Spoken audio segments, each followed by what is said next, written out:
Damai sejahtera dari Allah Bapa dan Anaknya Tuhan Yesus Kristus kiranya menyertai saudara sekalian. Amin. Selamat pagi, salam sehat, salam berjumpa kembali di renungan harian HKBP Maranatha.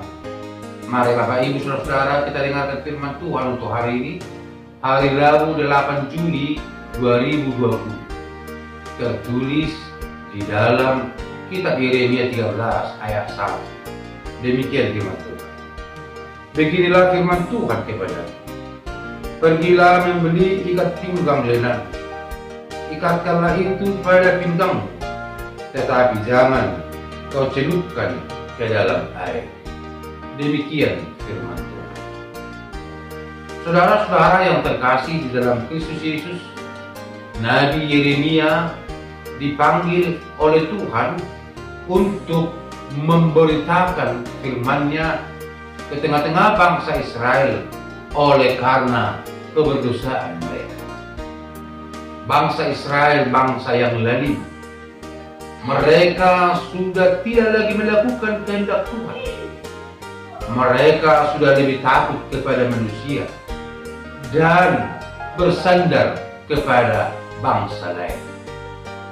Maka saudara-saudara yang terkasih dalam Kristus Yesus, Nabi Yeremia dipanggil oleh Tuhan untuk menyampaikan kebenaran supaya mereka bertobat. Untuk itu Tuhan berfirman kepada Yeremia supaya Yeremia pergi membeli ikat pinggang lenan dan mengikatkan pinggang itu. Ikat pinggang adalah simbol dari kesigapan untuk melayani. Harus semangat, jangan kendor, namun harus betul-betul siap untuk melayani Tuhan. Itulah yang dikatakan oleh Paulus supaya mengikatkan ikat pinggang untuk pergi memberitakan Injil, memberitakan kebenaran Tuhan.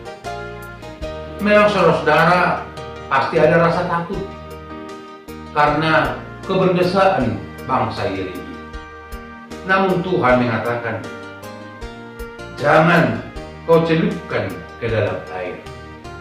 Artinya saudara-saudara, sekalipun Yeremia harus memberitakan kebenaran di tengah-tengah kelaliman, namun Yeremia tidak boleh bercampur atau ikut terkontaminasi dengan kejahatan mereka.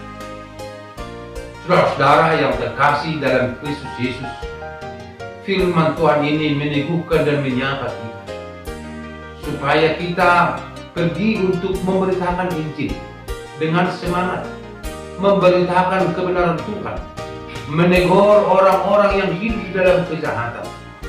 Jangan membiarkannya.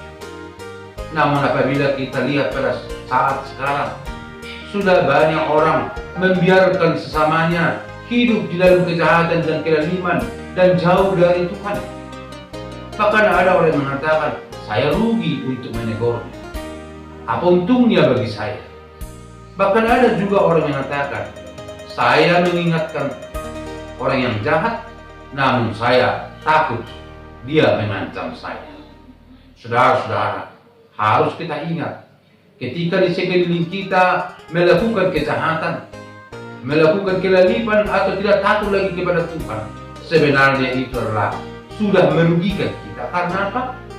Karena orang yang jahat itu akan membawa kita tinggal di dalam kecelakaan itu. Misalkan di dalam sebuah perahu berangkat 10 orang untuk berlayar, namun salah satu dari 10 orang itu melakukan kejahatan atau dia nakal. Dia mulai merusak kapal. Dia mulai